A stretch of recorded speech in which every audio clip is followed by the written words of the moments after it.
आज हमें पढ़ना है 7B। तो देखो इसमें पेज नंबर 202 पे देखिए, खोलिए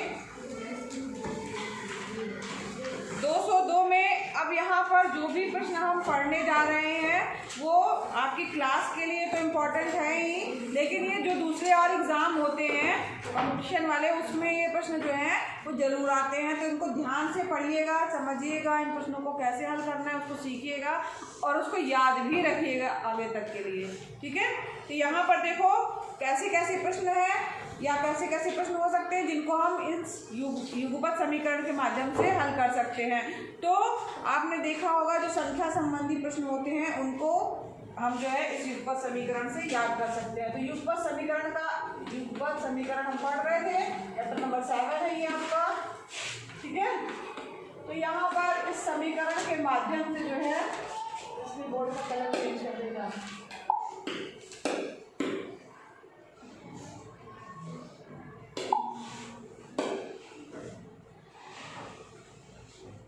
युगपत समीकरण, ठीक है। अब इस युगपत समीकरण में हम किन किन चीज़ों को हल कर सकते हैं या कैसे प्रश्न इसमें आ सकते हैं जिनको हम हल कर सकते हैं इसकी सहायता से। तो संख्या संबंधी प्रश्न, जो संख्या संबंधी प्रश्न आते हैं, संबंधी प्रश्न, ठीक है। तो संबंधित प्रश्न, संबंधित लिखिए,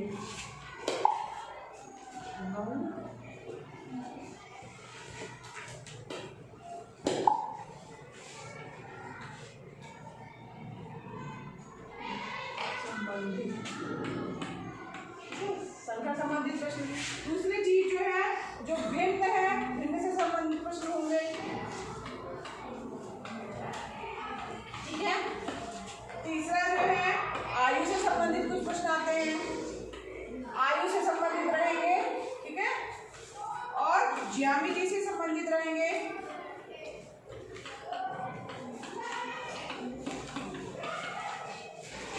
और क्या है अनुपात वाले सवाल रहेंगे,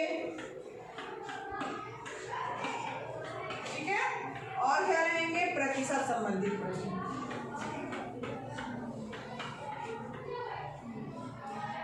तो दैनिक जीवन में इनसे संबंधित जो है जो भी प्रश्न बन रहे हैं उनको हम युगपत समीकरण की सहायता से हल कर सकते हैं। अब यहाँ पर आपका चैप्टर नंबर 7B में आइए, हम धीरे धीरे करके इसके क्वेश्चन हल करेंगे। तो यहाँ पर जब हल करेंगे तो आपको समझ में आएगा कि इन प्रश्नों को कैसे हम जो है युगपत समीकरण की सहायता से हल कर सकते हैं। नोट कर लिया ये सबने, ठीक है। बुक में भी आप देख सकते हैं। अब यहाँ पर देखिए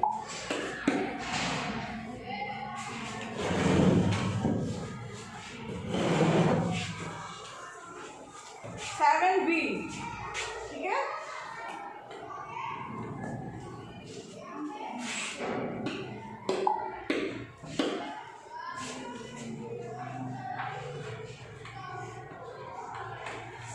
के हमको प्रश्नों को हल करना है। तो पहला प्रश्न आपका जो दिया हुआ है वो है आपका कि दो संख्याओं का योग 24 है, उनमें से एक संख्या दूसरी की दोगुनी है, तो संख्याएं बताइए। तो ये संख्या संबंधी प्रश्न हुए, ठीक है। कैसे प्रश्न हुए ये? तो यहाँ संख्या संबंधी प्रश्न दिए हुए हैं, मतलब संख्या कहा गया है कि संख्याओं के बारे में बताया गया कि योग है कि गुणा है कि गुणे में है।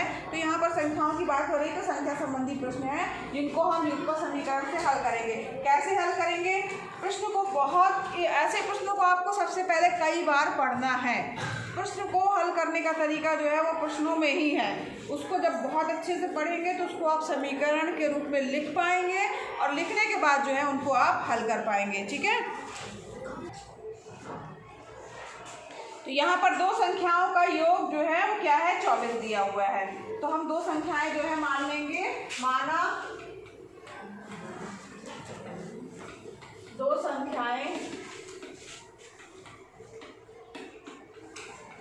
x व y, ठीक है, ये हमने मान लिया। अब इसके बाद प्रश्नानुसार क्या बोला है प्रश्न में कि दो संख्याओं का योग 24 है, ठीक है। तो यानी x plus y equal to योग 24 है, पहली संख्या प्लस दूसरी संख्या बराबर क्या हो गया? 24। हमारे पास अब ये एक समीकरण बन गया, ठीक है। अब यहाँ पर उसके आगे दिया है उसमें से एक संख्या दूसरी की दोगुनी है, एक संख्या दूसरी की दोगुनी है।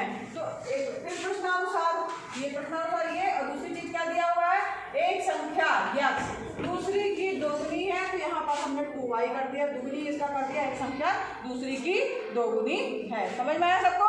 प्रश्न को बहुत ध्यान से पढ़ना है, जब ध्यान से पढ़ेंगे वैसा ही आप उसको समीकरण के रूप में लेके आएंगे, तो वहाँ पर आपको खुद ही समीकरण प्राप्त होगा और 2 समीकरण प्राप्त होंगे, क्योंकि युगपत समीकरण में 2 समीकरण प्राप्त होते हैं, ठीक है। तो यहाँ पर क्या, इसको अब हम क्या लिख सकते हैं, इसी को लिख सकते हैं x माइनस 2y बराबर 0। हमने 2y को इस तरफ लिया तो x minus 2y equal to 0। ये हो गया हमारा समीकरण नंबर 2। अब समीकरण 1 और समीकरण 2 हमें 2 समीकरण प्राप्त हो गए हैं। अब कुछ नहीं करना है, इसको आपको क्या करना है, हल करना है, ठीक। जैसे हम युगपत समीकरण को 7a के प्रश्न को जिस तरीके से हमने हल किया था, ठीक। अब यहाँ पर x एक जैसे दिख रहे हैं, अब हम इसमें विलोपन विधि प्रयोग करेंगे, ये x है ये x है, एक जैसे दिख रहे हैं, तो हम यहाँ पर दोनों प्लस में है, लेकिन तो हम क्या करेंगे, समीकरण 1 में समीकरण 2 को घटाएंगे, ठीक है। समीकरण 1 में समीकरण 2 को घटाने पर समझ में आ रहा है, बताइए समझ में आ रहा है? ठीक, घटाएंगे x प्लस वाई बराबर क्या दिया हुआ है, x plus y equal to 24 और दिया है x minus 2y equal to 0, ये दिया है। अब हमने क्या किया, क्यों घटा रहे हैं, क्योंकि दोनों प्लस प्लस में है, हमको क्या चाहिए है, माइनस चाहिए है, तो हमने घटाने का चिन्ह लगाया। तो चिन्ह जब भी घटाने का लगाते हैं तो चेंज हो जाते हैं नीचे वाले सभी चिन्ह। तो यहाँ पर प्लस में है, यहाँ पर ये माइनस हो जाएगा, ये माइनस में है, ये क्या हो जाएगा, प्लस हो जाएगा। ये प्लस यहाँ पर 0 दिया है जो कि धनात्मक नहीं है, तो उससे हमको कोई लेना देना नहीं होगा, ठीक है। तो यहाँ पर देखो ये क्या होंगे, आपस में कैंसिल हो जाएंगे, समझ में आया, x और माइनस x कैंसिल हो गए, y और ये प्लस 2y कितना हो गया, 3y इक्वल टू 24, ठीक। 3y इक्वल टू 24, तो y इक्वल टू क्या हो जाएगा, 24/3, 3 एकम 3, 3 अट्ठे 24, y का मान क्या प्राप्त हो गया, 8, y इक्वल टू क्या आ गया आपका, y इक्वल टू 8, ठीक है। ये यहाँ पर आपको एक मान प्राप्त हो गया, y इक्वल टू 8, ठीक। अब यहाँ पर देखिए y का मान जो है किसी भी समीकरण में रख दीजिए, हमने समीकरण 1 में y का मान रखा, तो समीकरण 1 में y इक्वल टू 8 रखने पर, अब 1 में आप रखेंगे जब, तो x प्लस वाई दिया है, तो x की जगह x ही रहेगा, y की जगह 8 रहेगा, बराबर 24, तो x बराबर 24 माइनस 8, ठीक। तो x बराबर क्या आ गया, x बराबर क्या आ गया, 16 ना, तो x बराबर आ गया आपका 16। तो यहाँ पर आपके पास में x और y के मान प्राप्त हो गए, x का मान प्राप्त हो गया और y का मान प्राप्त हो गया, ठीक। तो यहाँ पर दिया है कि 2 संख्याओं, अब प्रश्न में जो दिया है आपका उत्तर सही है कि नहीं, इसको कैसे जानेंगे हम, तो प्रश्न में से अब हमको उसको टैली करना है।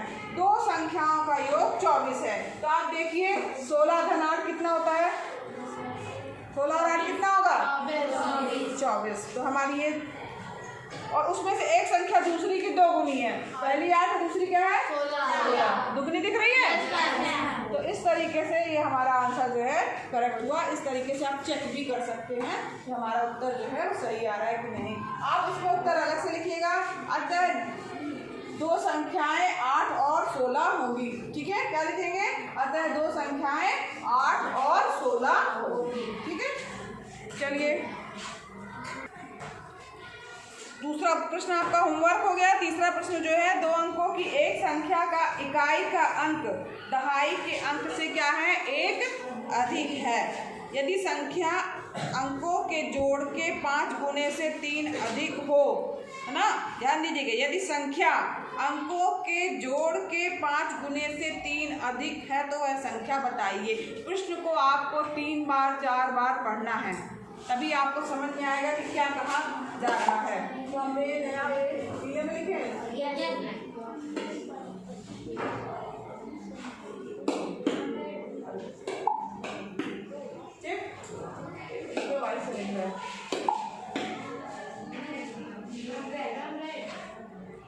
ये लाल से भी अच्छा आएगा, ब्लू से करते हैं। ब्लू ज़्यादा अच्छा चलता है कि वाइट? ब्लू ज़्यादा चलता। चलो यहाँ दिया है 2 अंकों की एक संख्या का इकाई का अंक दहाई के अंक से 1 अधिक है। अब यहाँ पे बात हो रही है 2 अंकों की संख्या, ठीक है। तो यहाँ पर अब संख्या होगी यानी इसमें 2 अंक होंगे, एक इकाई का अंक होगा, एक दहाई का अंक होगा। तो मान लिया कि तीसरा प्रश्न है 7B का तीसरा क्वेश्चन है ये। 2 अंकों की एक संख्या का इकाई का अंक दहाई के अंक से 1 अधिक है। तो सबसे पहले तो हमको इकाई का अंक दहाई का अंक मानना पड़ेगा। तो 12, तो कोई हम संख्या लिखते हैं तो जैसे मान लीजिए तो उसमें 2 अंक रहेंगे यानी कि हमारा 2 और 3 है, ठीक है। 2 और 3 दिया हुआ तो ये इकाई का अंक होगा, ये दहाई का अंक होगा, ठीक। तो हम ये जो पहला वाला अंक है इसको क्या मानेंगे? x, दूसरे वाले को y, ठीक। हमारा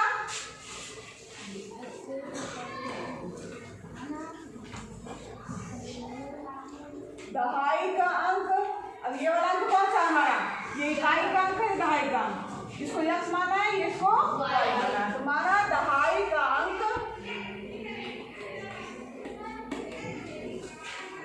x है, वह इकाई का अंक, इकाई इसको मिटा देना, ठीक है, का अंक y, ठीक है। ये हमने मान लिया। अब यहाँ पर चूंकि 2 अंकों की संख्या है तो हमारी संख्या क्या हो जाएगी? अतः संख्या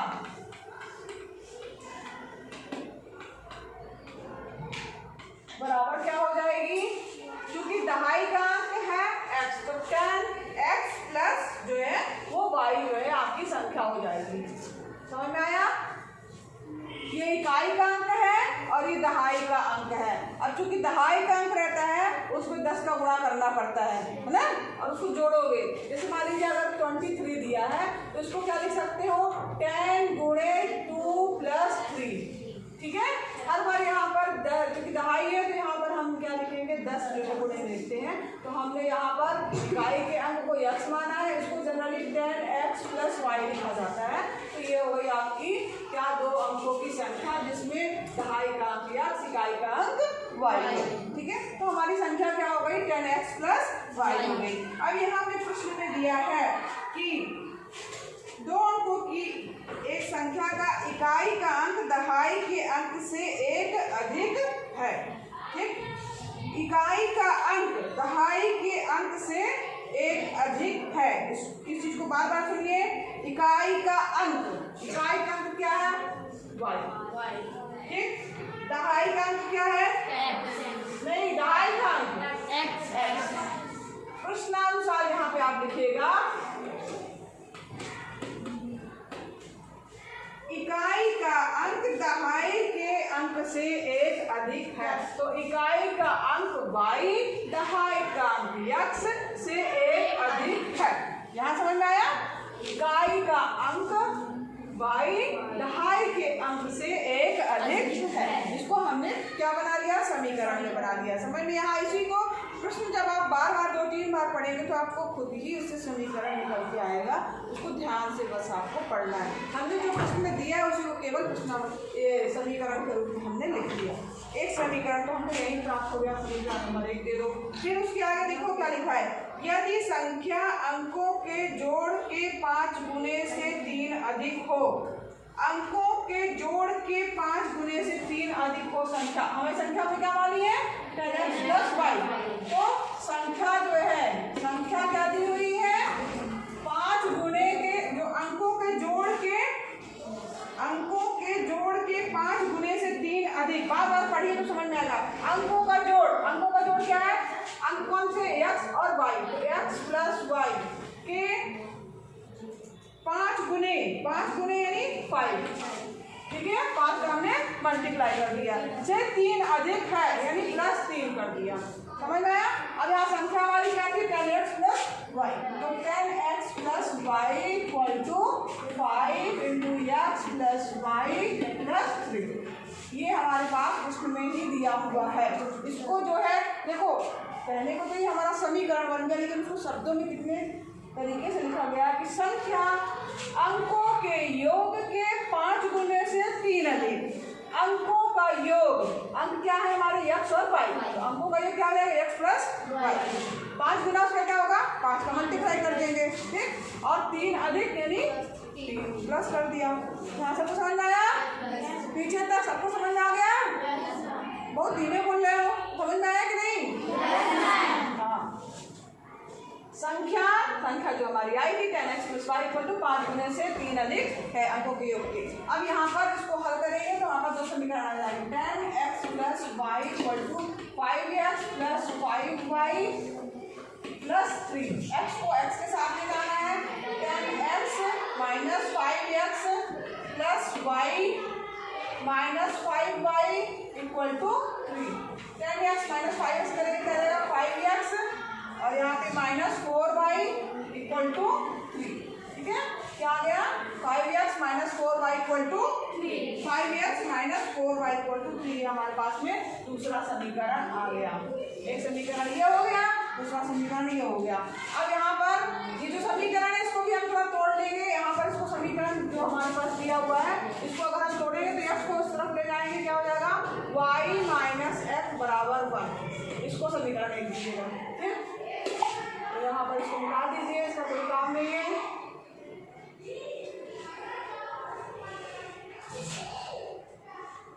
ठीक, अब यहाँ पर हमने इसको समीकरण 1 इसको दे दिया है,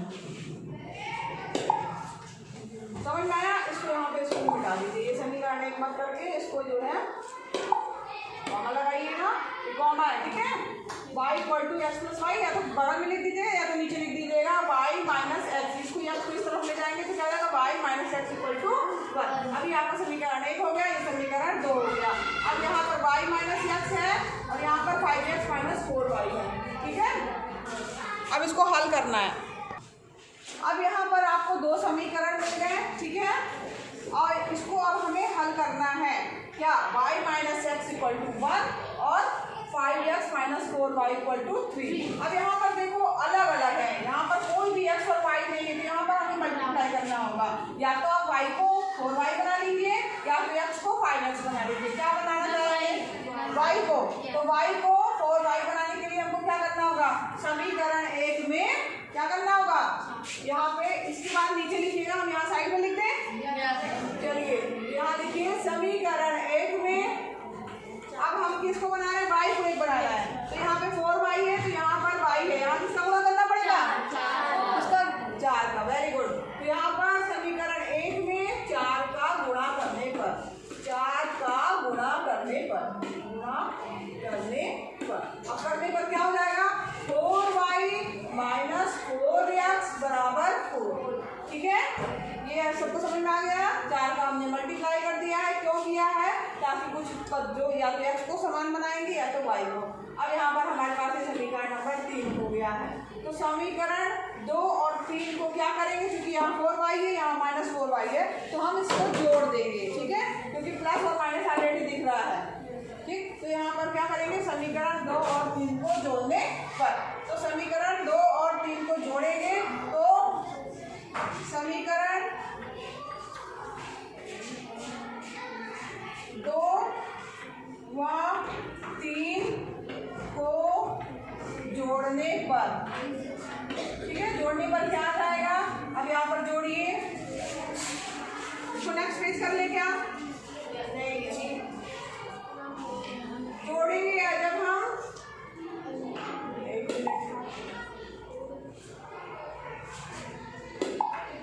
तो यहाँ पर तीसरा समीकरण हमारा ये था, इनको जोड़ रही है, हम नीचे लिखते रहे, तुम लोग इसके बाद लिखना जोड़ने पर, यहाँ कर दे रहे हैं, चलिए यहाँ पे कर दे रहे हैं 5x - 4y = 3 और ये -4x और और प्लस 4y इक्वल टू 4 जोड़ दिया हमने, प्लस कर दिया, ये 4y कैंसिल हो जाएगा, 5x माइनस 4x क्या बचेगा, x बराबर जोड़ रहे हैं 4 3 7। ठीक है, तो यहाँ पर हमारे पास क्या प्राप्त हो गया, x बराबर 7। यहाँ ध्यान दीजिएगा हमारे पास में क्या मिला है, x का मान मिल गया है। अरे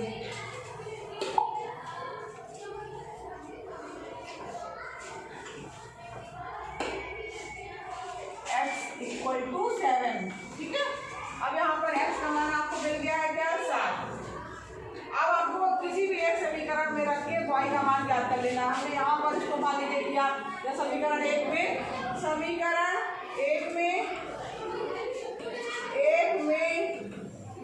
x का मान रखने पर,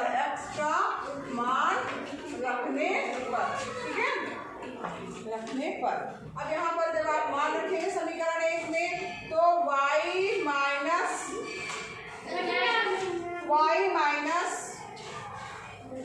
x बराबर 1 है, तो y माइनस x की जगह पे हम क्या रखेंगे, 7। ठीक है, बराबर 1, तो y बराबर क्या हो जाएगा, 1 प्लस 7, यानी y इक्वल टू क्या हो गया, 8। तो यहाँ पर हमें y का मान भी मिल गया, y इक्वल टू 8। ठीक है, x का मान मिल गया आपको, y का मान मिल गया। कुछ नहीं किया हमने, x के मान को जो समीकरण चाहे इसमें रख दीजिए चाहे इसमें रख दीजिए, किसी में भी रखेंगे आपको यही आएगा।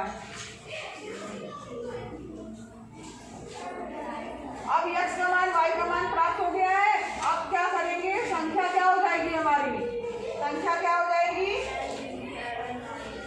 आता है संख्या, ऊपर लिख दीजिएगा, इसके बाद नेक्स्ट पेज में लिखना चाहिए था, आता है संख्या क्या हो जाएगी, 10x प्लस y,